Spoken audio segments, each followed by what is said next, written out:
Before I tell you this story, I need you to pause for just a moment. If my words reach your heart, if you recognize even a fragment of your own life in what I'm about to share, then I ask you to stay with me until the end. And while you listen, let me know in the comments where in the world you are watching from, because your voice matters here. And please, don't forget to subscribe, so these stories of truth and survival can continue to find those who need them most. The phone screen burned in my hand like a small square of truth, and I remember the exact second my stomach turned to stone. It was 22 hours and 41 minutes on a Thursday that smelled like rain and burnt coffee. I was parked 2 streets from our apartment in Villa Mariana because I had told myself I would not follow him, that I would be calm, that I would trust. But the little blue dot on the car GPS app kept moving in a straight line across the map, away from the office tower on Avenida Paulista, where he swore he would be stuck with audits until midnight, toward a quieter neighborhood I did not recognize. A pin appeared with a street name that meant nothing to me, and then a number popped up, one of those numbers that stay burned behind your eyelids when you try to sleep. I copied it into my notes with hands that would not stop trembling. Then the dot stopped. It pulsed. It settled in front of a building that I would learn by heart before the hour ended.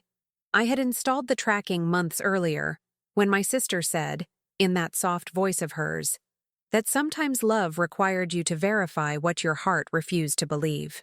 I had laughed it off at the time and told her it was only for safety, that this city was a maze, and if anything happened to him at night, I wanted to know where to send help.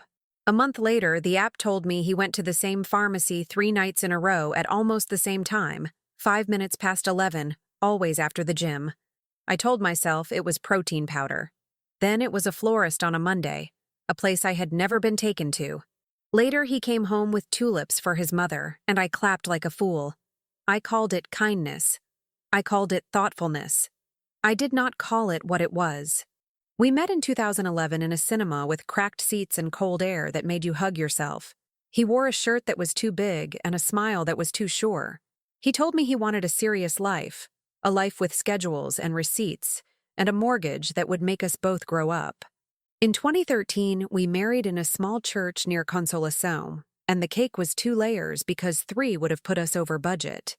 We signed the loan for the apartment in 2015 and swallowed the interest like medicine, and he held me in the kitchen that first night and said we would pay it off before 40 if we were disciplined.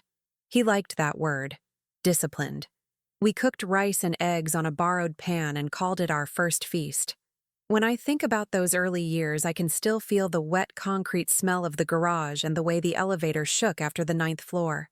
Money became a negotiation with the future. I said yes to double shifts and private lessons on Saturdays, so he could finish the MBA that cost us 18 installments of $1,450. I said no to a trip to Parody on our 3rd anniversary, because the gas bill had leapt by an absurd number, and he said we could not be irresponsible. When my father got sick in 2019 and needed a procedure that cost $8,000, I emptied my savings without breathing and told him I would rebuild it. He kissed my forehead and said I was strong, then asked if we could help his sister with a loan because she had made a mistake with her credit card, and the interest would eat her alive. The number he suggested was $20,000. I remember the silence that followed because it felt like a test I could not pass. I told him it was impossible. He looked away and spoke with a voice I barely recognized. He said family comes first. He said we would find a way. We did not. I did. Over time, he became an expert in making me feel guilty for not being a miracle worker. He did it with tenderness, and I almost thanked him for it. He would say he understood that I was tired, and then ask if I could call the bank and negotiate our insurance because he did not have the patience for their music. He would say I should not worry about dinner, and then ask if I could marinate the chicken before he left because it tasted better that way. He would say he adored my independence and then ask for my card because his limit was blocked again. This is how manipulation sounded in my house. Soothing, practical. A pile of small requests that built a mountain under which I slept. The first time the car slept away from home, he said he had a client dinner that ran long and that he had so much wine he felt it would be safer to crash on the sofa at work. I believed him because I liked the version of us where he was responsible and considerate even when things were inconvenient. The second time, the car slept downtown too, and he sent a picture of him in the lobby, blurred and tired, with a timestamp that looked legitimate. I saved the photo like proof against the storm I refused to admit was forming.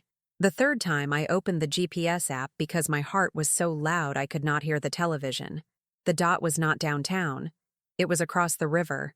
On that Thursday, when the number appeared on my screen, I told myself I would not go. Then I went. The address belonged to a low building with plants that looked well watered, and a gate with a bell that did not work from the outside. The tiles on the entrance were blue and white like a kitchen dream. There was a light on the second floor that looked like a rectangle of warmth, and if I had not known what warmth costs, I think I would have cried. I watched from the car.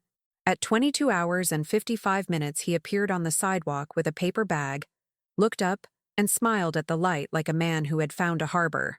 He typed on his phone. My phone buzzed. He wrote that the consultants had asked for another round, and he would be late, and that he was sorry, and that he loved me. I stared at the two screens, one telling me the exact coordinates of his body, and the other telling me a story. The space between them was the size of our marriage. A woman stepped out onto the balcony to shake a towel, and I caught only the thin line of her wrist and the shine of her hair. It was nothing, and it was everything. The paper bag in his hand had a wine bottle shape. He buzzed the gate with an ease that told me this was not new.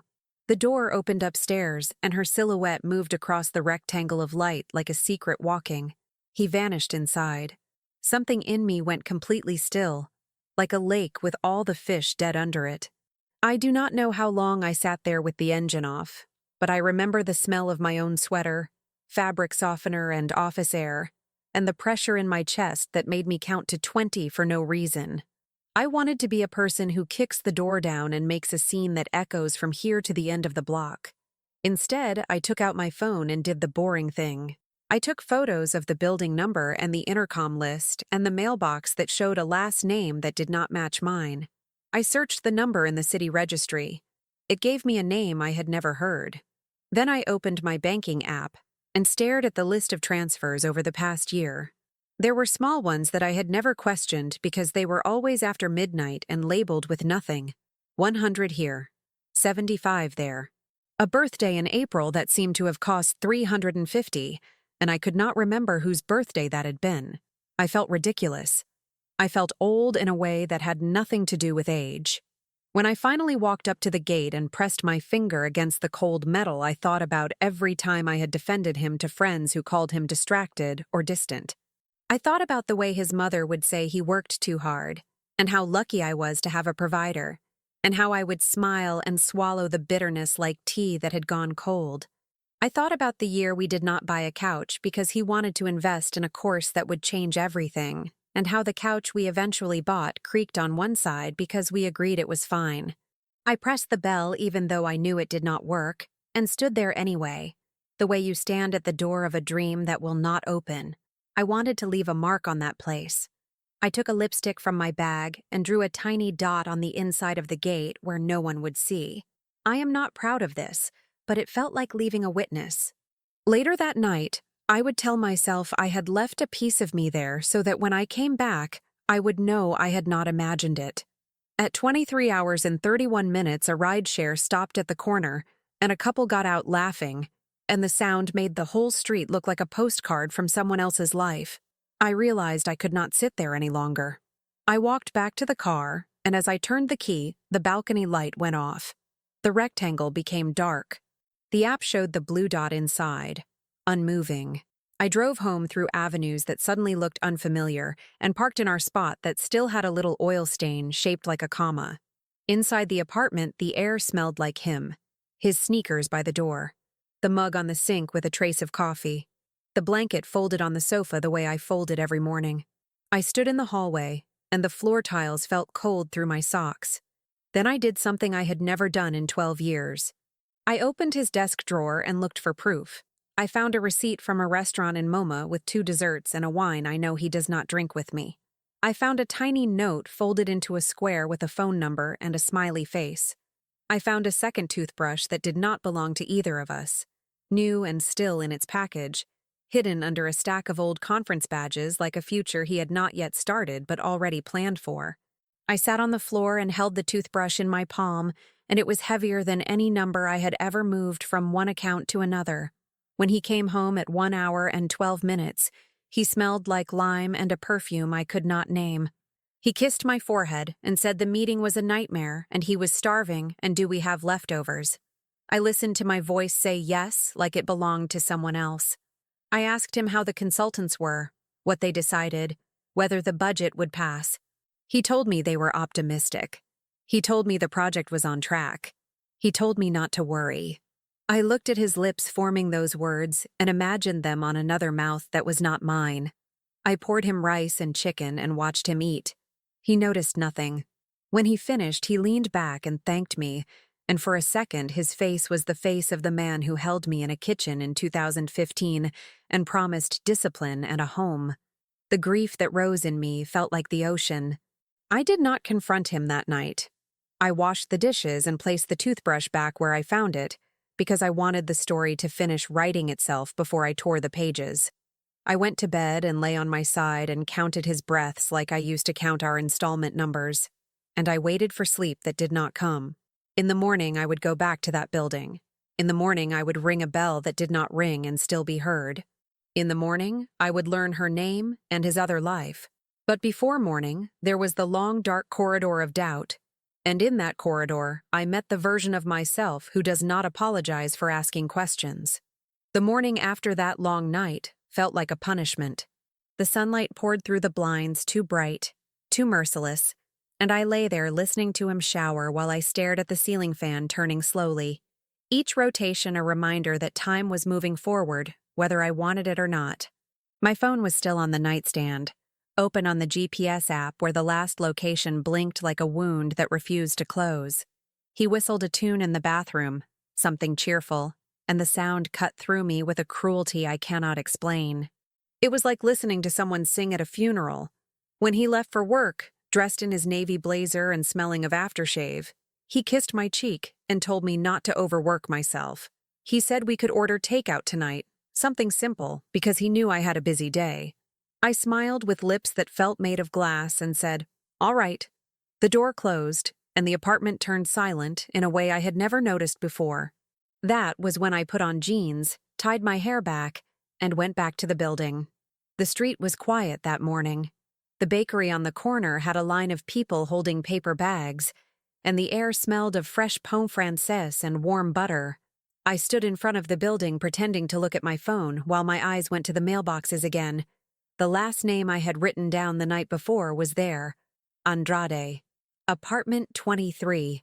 A common name, nothing special. But it was hers now, carved into metal, evidence that she was real. I pressed the bell even though I knew it would not work, then walked away quickly when I heard footsteps in the stairwell. My heart was hammering as if I had committed a crime. In a way, I felt like I had. I spent the next days collecting pieces like a detective who did not want the full picture but could not stop searching. I checked receipts in his pockets. A coffee shop charge in that neighborhood. A parking payment at a lot 2 streets away. I found an Uber receipt in his email that he had forgotten to delete, time-stamped at the exact time he claimed to be at a client dinner. I kept it all in a folder on my laptop called Utilities, so he would never open it. The irony was almost too much to bear. Every evening he came home with the same routine. He would drop his keys in the bowl, stretch, and ask what we had for dinner. He would tell me stories about impossible deadlines, about coworkers who did not understand the numbers, about bosses who expected miracles. He had always been good at stories, weaving them with just enough detail to sound true. But now, each word was like a thread, pulling apart a fabric I had stitched for over a decade. I would nod, ask questions, and watch his mouth as he lied to me with a tenderness that used to feel like love. The sacrifices of all those years weighed on me differently now. Every extra hour I had worked, every trip I had said no to, every little dream I had folded neatly and placed on the shelf, all so that we could have stability, so that we could build something together. But stability was an illusion, a trick of numbers on a screen. What we had built was a fortress where he lived 2 lives, and I guarded only one. I thought about the 20,000 we had lent his sister, the nights I had cried over bills while he told me to stay calm, the way he framed every impossible request as a matter of loyalty and love. It was not loyalty. It was a training ground. He had been preparing me to accept the unacceptable, to swallow lies until they felt like truths. On the third night after I had followed the GPS, I finally saw her. I had parked farther down the street pretending to scroll my phone when she came out carrying groceries. She was younger than me, maybe 30, with long hair tied in a loose braid. She wore jeans and a white blouse, nothing remarkable, but the way she walked, easy, relaxed, made me ache. I watched as she stopped to talk to a neighbor, laughing, holding her bag of fruit as if the world belonged to her. I wanted to hate her, but instead I hated the ease in her shoulders, the softness of her steps. I realized that while I was counting receipts and installments, she was living inside the warmth of my husband's lies. When he came home that night, I asked him casually how work had gone. He sighed, rolled his eyes, told me about the endless revisions of a financial report, the pressure from the top, the exhaustion. His performance was flawless, even to someone who already knew the truth. That terrified me. How many years had he been performing?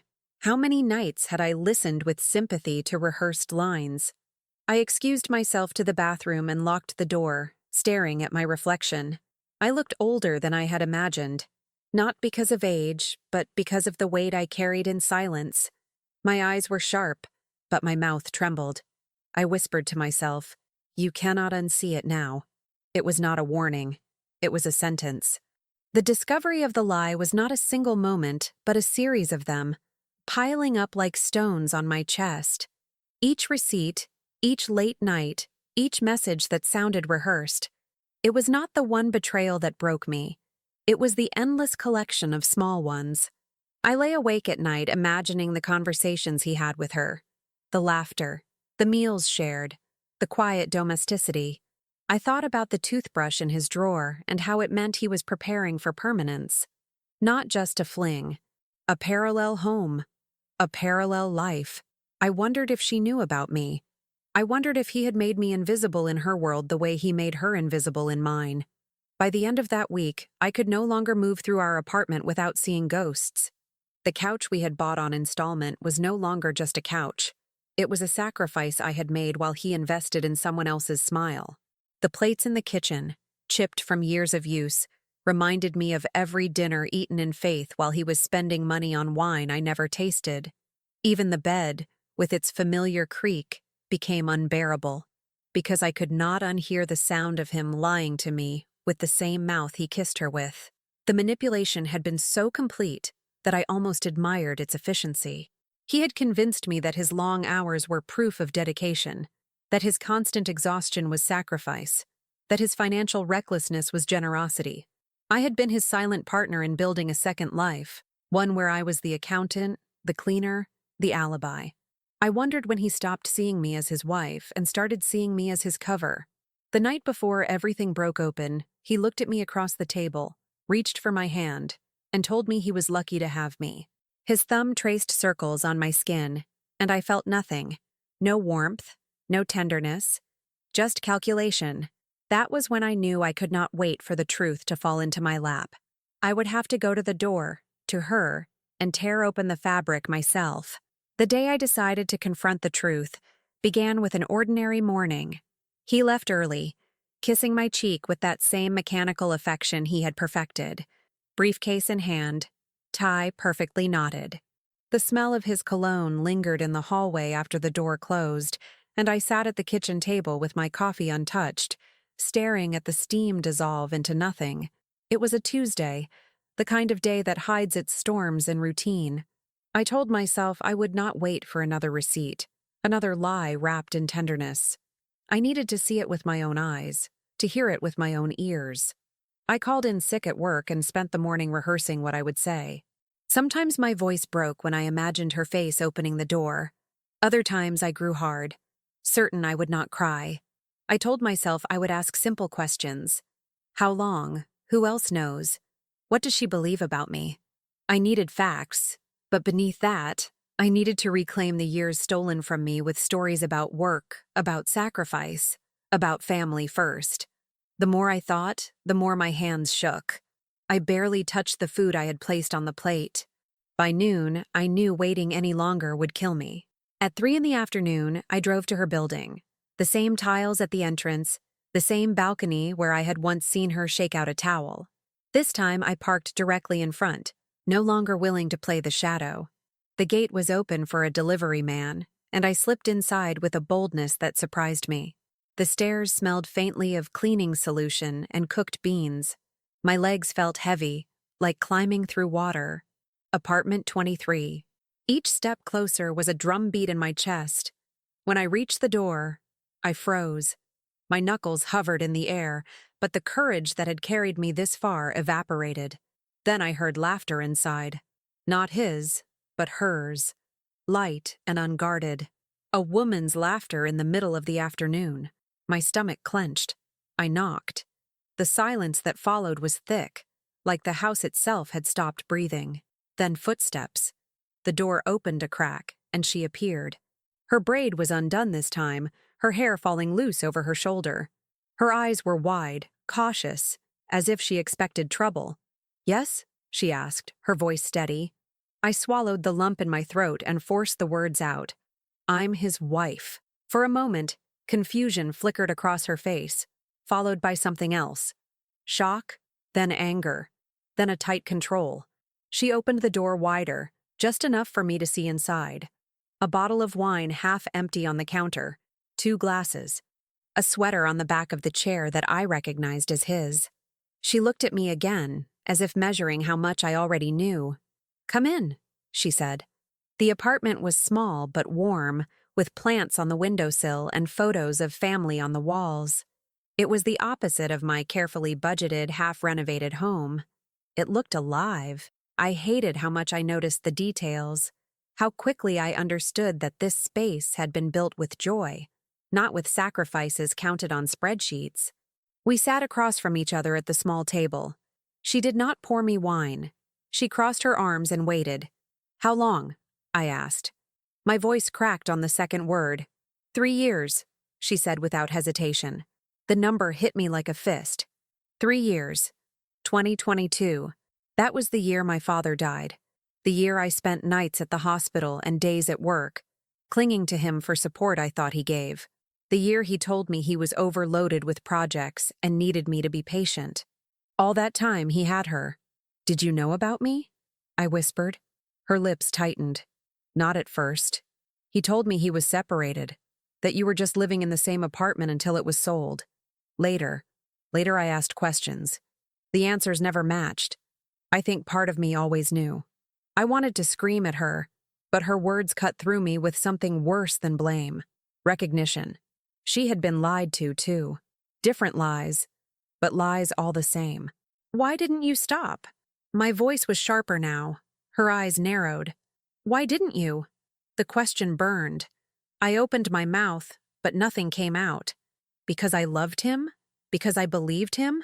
Because I built a life around his promises and was too afraid to see it collapse? The excuses tangled in my throat like barbed wire. She looked at me for a long moment, then leaned back in her chair.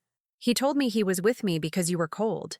That you cared more about bills and numbers than about him. That you stopped being a woman and turned into a calculator." The words stung more than any slap could have.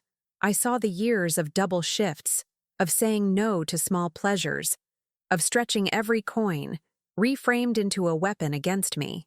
He had twisted my sacrifices into flaws, turned my devotion into his justification.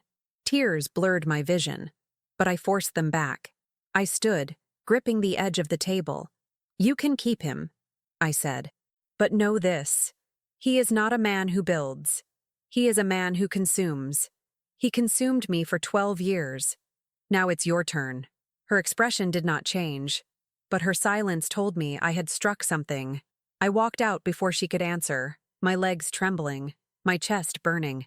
The stairwell echoed with each step, and by the time I reached the street, the sky had opened, rain falling in sudden heavy sheets.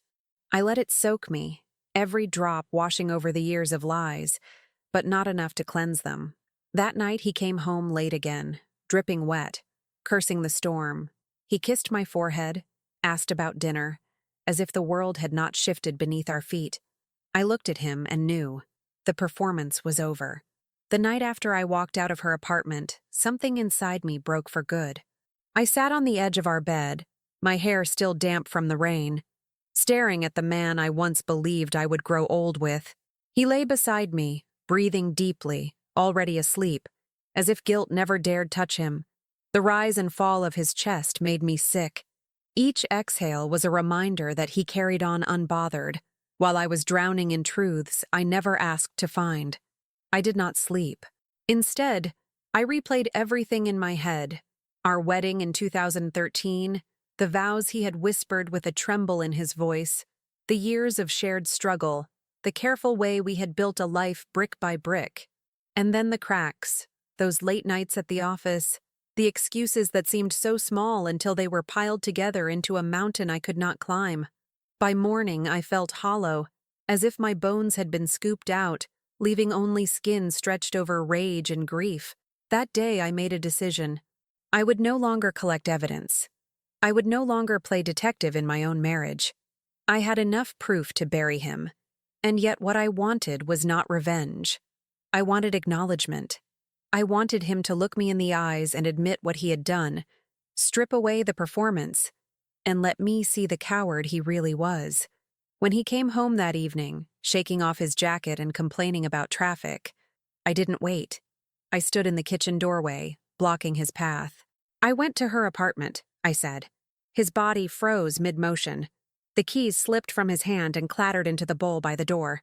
For a moment, his face was unreadable, blank like a mask. Then he forced a laugh, too quick, too practiced.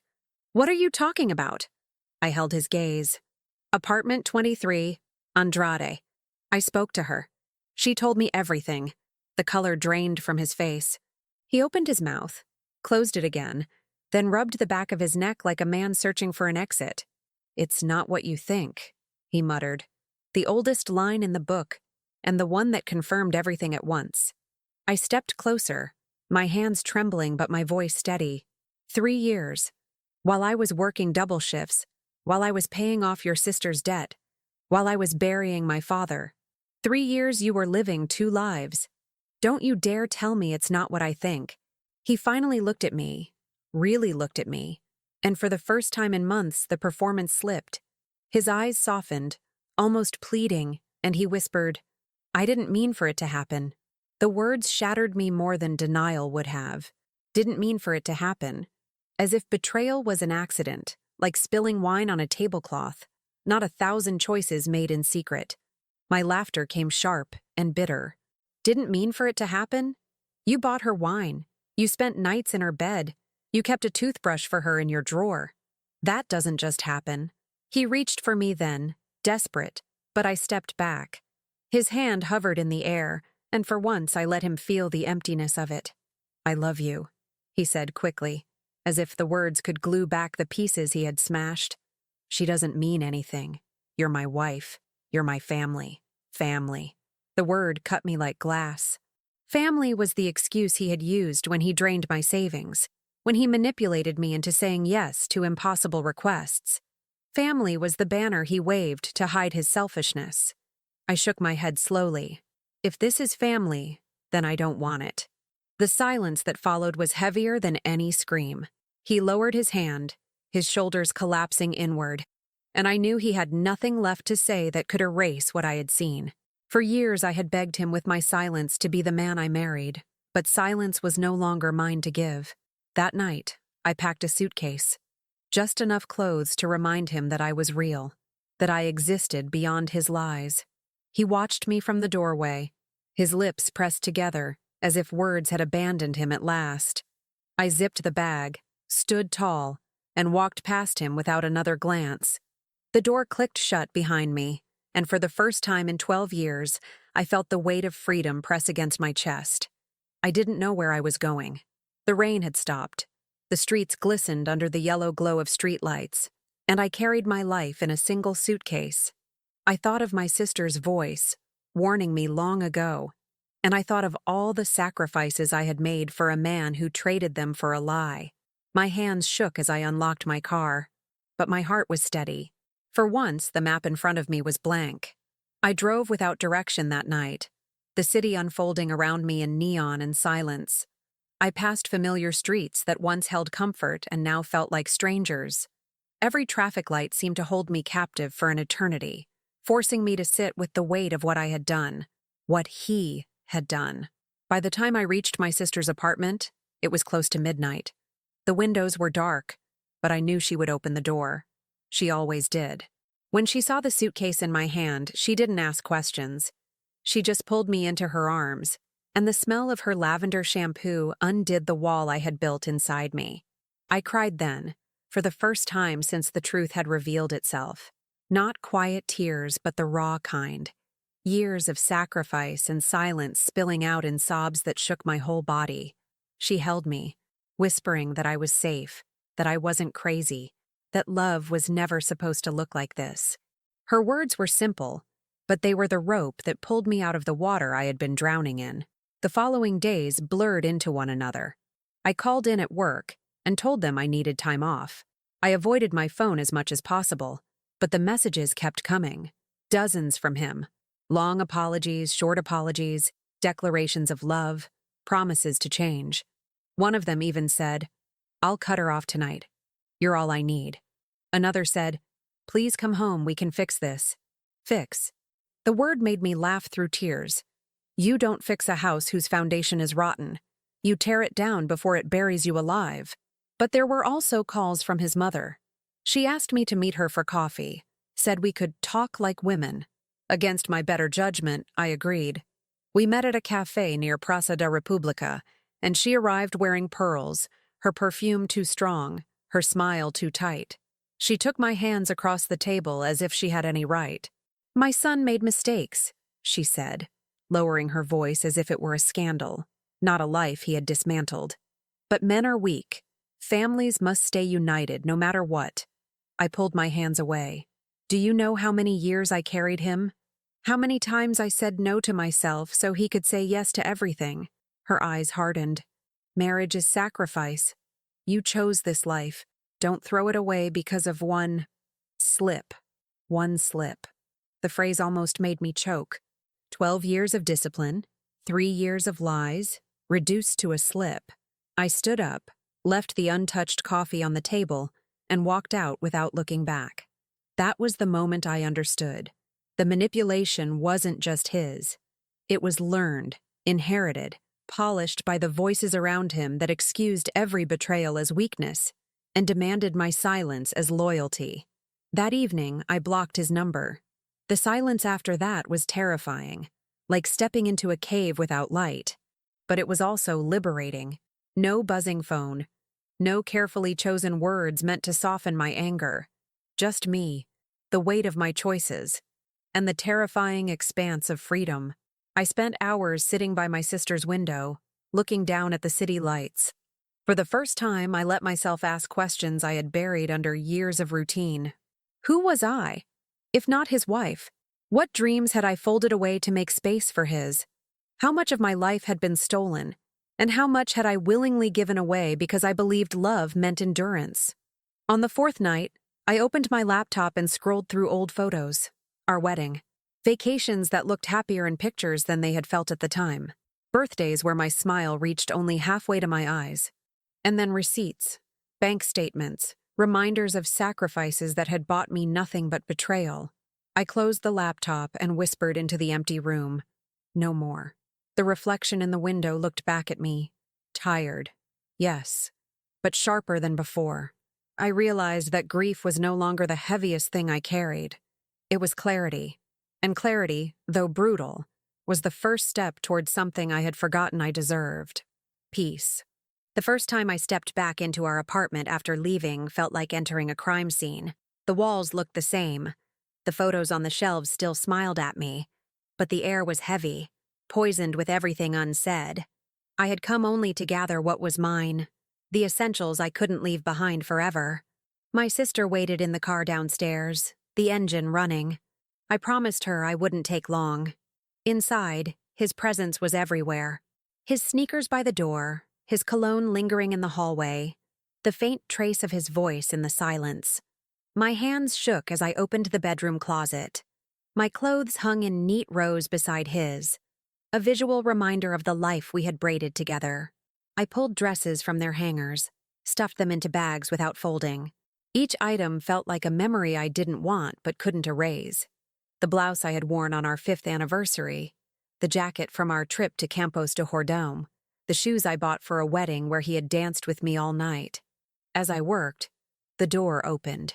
He stood there, shoulders slumped, eyes bloodshot. For a moment, neither of us spoke. Then his voice, soft, broken. "You came back." I froze. "Not for you. For me." He stepped closer, desperation carved into his face. "We can fix this. I'll end it with her. I'll do whatever you want. Just don't throw away 12 years. I dropped a pair of heels into the bag and looked at him, my anger sharpened by exhaustion. "I didn't throw them away. You did. Piece by piece.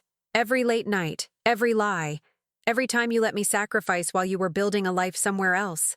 He shook his head, tears welling. "It wasn't like that. I was lost. Stop," I cut him off. "Do you even know what I gave up? Do you remember the trip I canceled so you could pay for your MBA? Do you remember how I covered your sister's debt while you bought her flowers?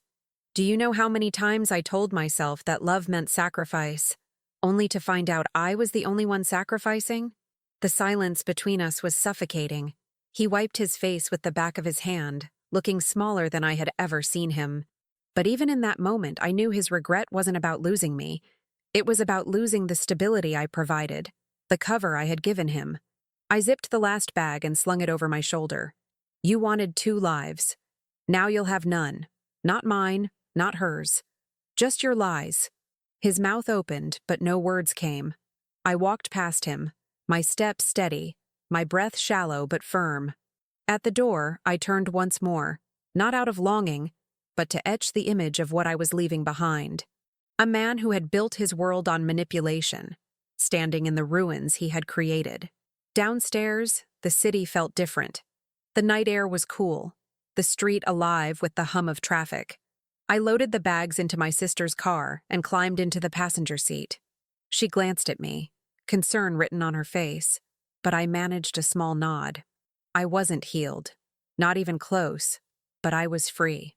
As we pulled away, I looked back at the building one last time. For years it had been the symbol of our discipline, our shared struggle, the promise of a future.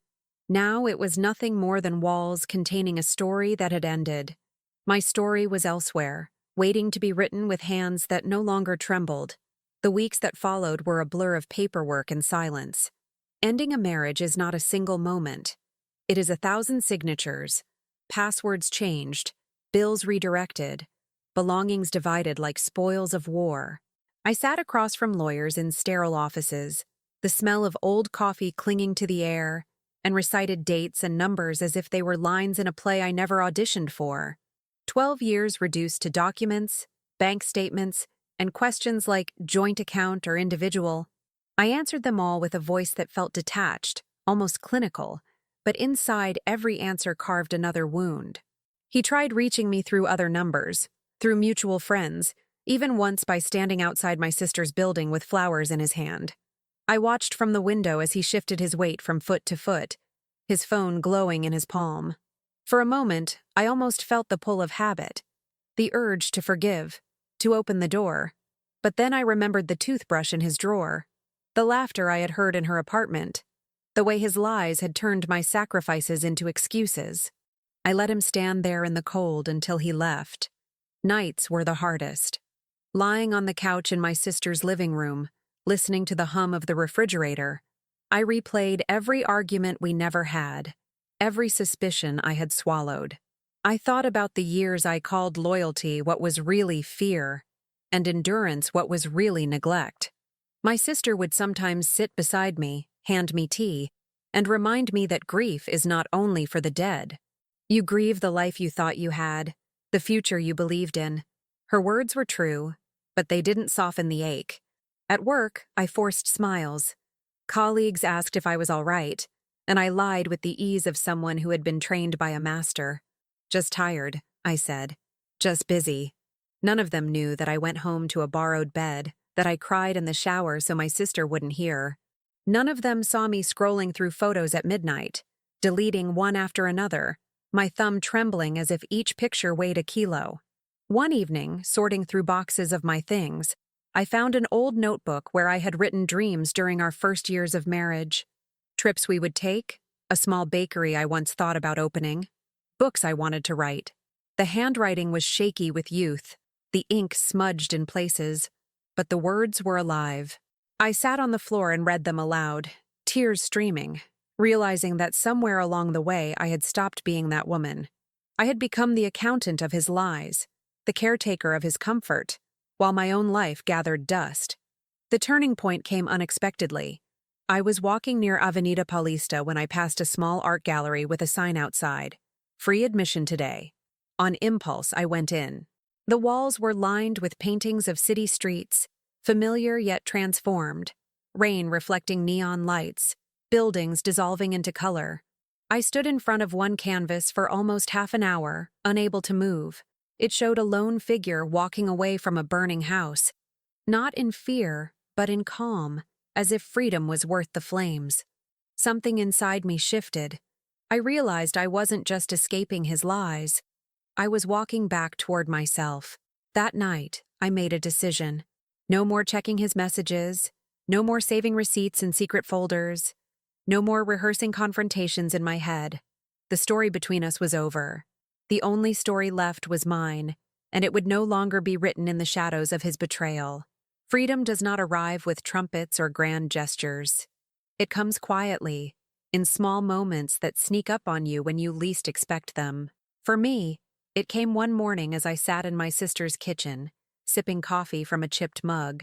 The light through the window was warm, the kind of golden glow that makes even dust particles look like glitter. I realized with a start that I hadn't thought of him for hours. The blue dot on the GPS, the weight of suspicion, the ache of betrayal. It had all been silent inside me since I woke. I held that realization like a fragile bird in my hands. But healing is not linear. Later that same day, I saw a man on the street wearing his brand of blazer, and my chest tightened until I could hardly breathe. I turned into a bookstore to steady myself and found refuge between shelves of stories that weren't mine. I bought a journal that day, its cover dark blue with a single silver line, and I began to write. At first, just fragments. Words like loss, anger, freedom, then whole sentences, then pages. Pouring the years out of me in ink felt like reclaiming space he had occupied for too long. In the weeks that followed, I built new routines. I walked every morning in Ibirapuera Park, letting the rhythm of my footsteps anchor me. I started cooking meals just for myself, seasoning them the way I liked without worrying if they pleased anyone else. I reconnected with old friends I had neglected, people who remembered me not as a wife or as part of a couple, but as myself. Their laughter felt like medicine, a reminder that I was not defined by the ruins of what I had lost. Yet the ghosts lingered. At night, I sometimes woke convinced I heard his key in the door, his footsteps in the hall. My body would tense, waiting for the performance to begin again. Then I remembered. I was safe. The locks had changed. The lies could no longer reach me. Still, the muscle memory of fear took time to fade.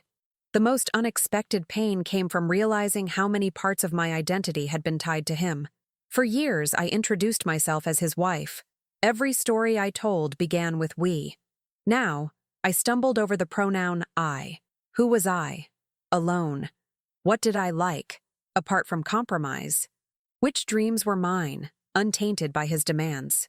The answers did not come quickly, but slowly, like sunlight creeping across a floor. One evening, I found myself driving past our old building.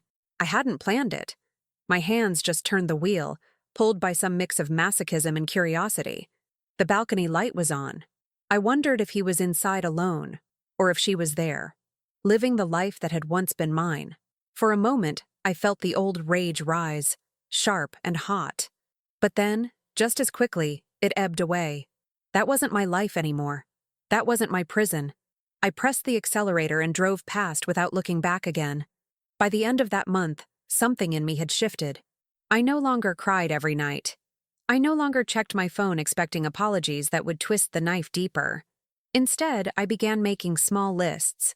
Places I wanted to visit, books I wanted to read, things I had once said I couldn't afford because he needed something more.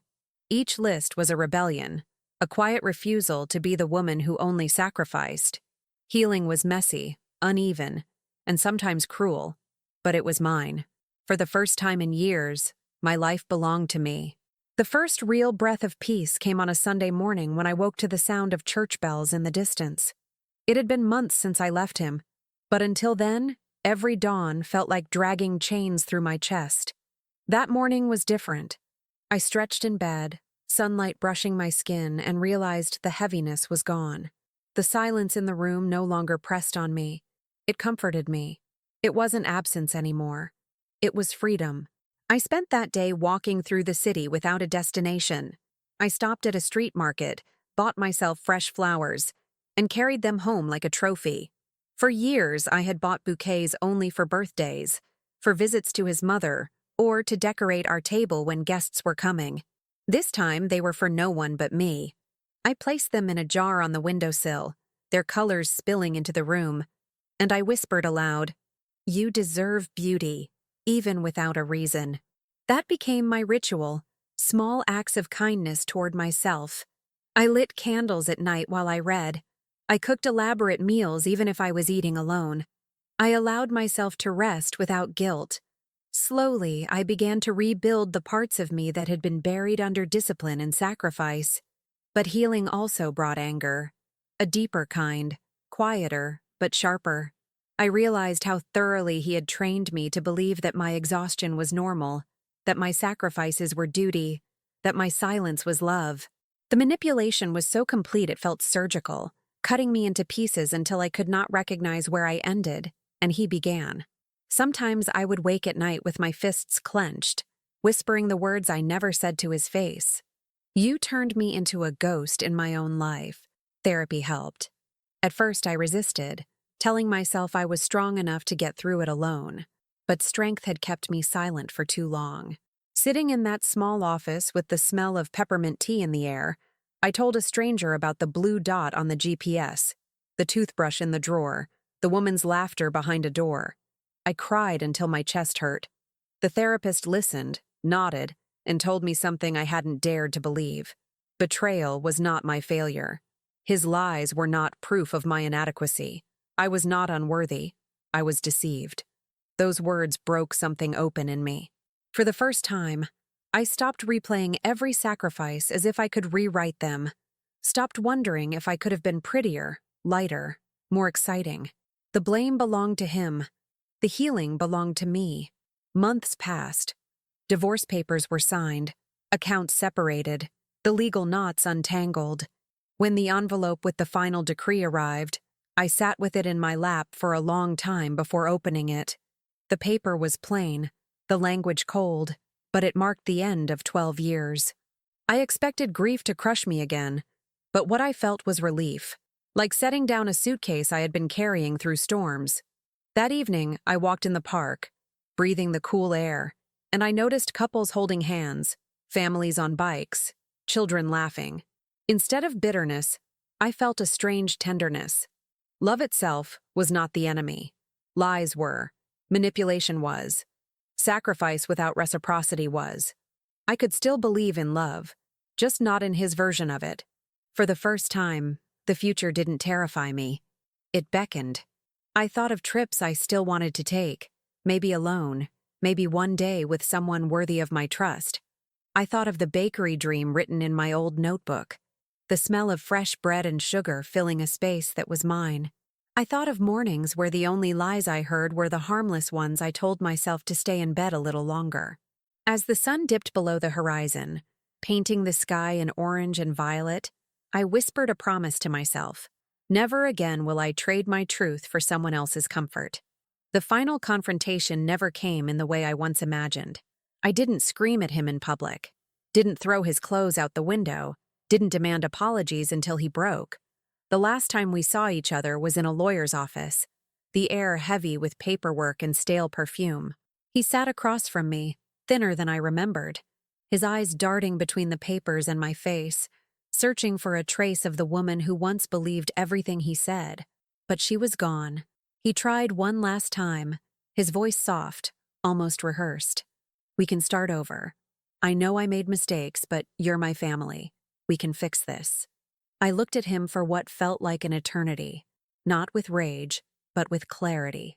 "You don't fix what you've been breaking for years," I said quietly. "You start over somewhere else, but not with me." He lowered his eyes, signed the last document, and that was it. 12 years ended with ink on paper and a silence that said more than any words. I walked out without looking back, the weight of his absence no longer crushing, but lifting. In the weeks that followed, I built a life that was mine alone. I rented a small apartment with wide windows that flooded the rooms with sunlight. I painted the walls a pale yellow, a color he always hated, and filled the shelves with plants that thrived in their new home. On the first night I slept there, I lay on the mattress surrounded by boxes and felt something I hadn't felt in years: peace. I started baking again, not for parties or obligations, but for myself. The smell of cinnamon rolls filled the kitchen one Sunday morning, and as I ate one warm from the oven, I realized I was smiling, really smiling, without forcing it. I began to reconnect with friends, to laugh at dinners, to walk alone through the city without feeling exposed. Each step forward was small, but together they formed a rhythm that sounded like freedom. Sometimes, memories still tried to pull me back. A song on the radio, a street we once drove through, the ghost of his hand reaching for mine in the dark. But instead of breaking me, those moments reminded me of how far I had come. They were echoes, nothing more. The present was louder. One evening, I found the old notebook again, the one filled with dreams I had shelved for too long. I opened to the page where I had written about opening a bakery, and this time I didn't laugh at my own naivety. I began sketching plans, rough numbers, ideas for recipes. Not because I needed to prove anything, not because someone else demanded it, but because I wanted it. That simple desire felt like the greatest victory. Looking back, I no longer saw myself as the woman who was betrayed, manipulated, silenced. I saw myself as the woman who walked away, who faced the truth even when it shattered her, who rebuilt from nothing. The sacrifices I made were real, the pain undeniable, but they were not the end of my story. They were the soil from which something stronger could grow. One night, standing on my balcony, I looked out at the city lights and felt no bitterness, no rage, just gratitude for the lesson, for the clarity, for the chance to start again. I whispered into the night, not to him, but to myself, "You are enough. You always were."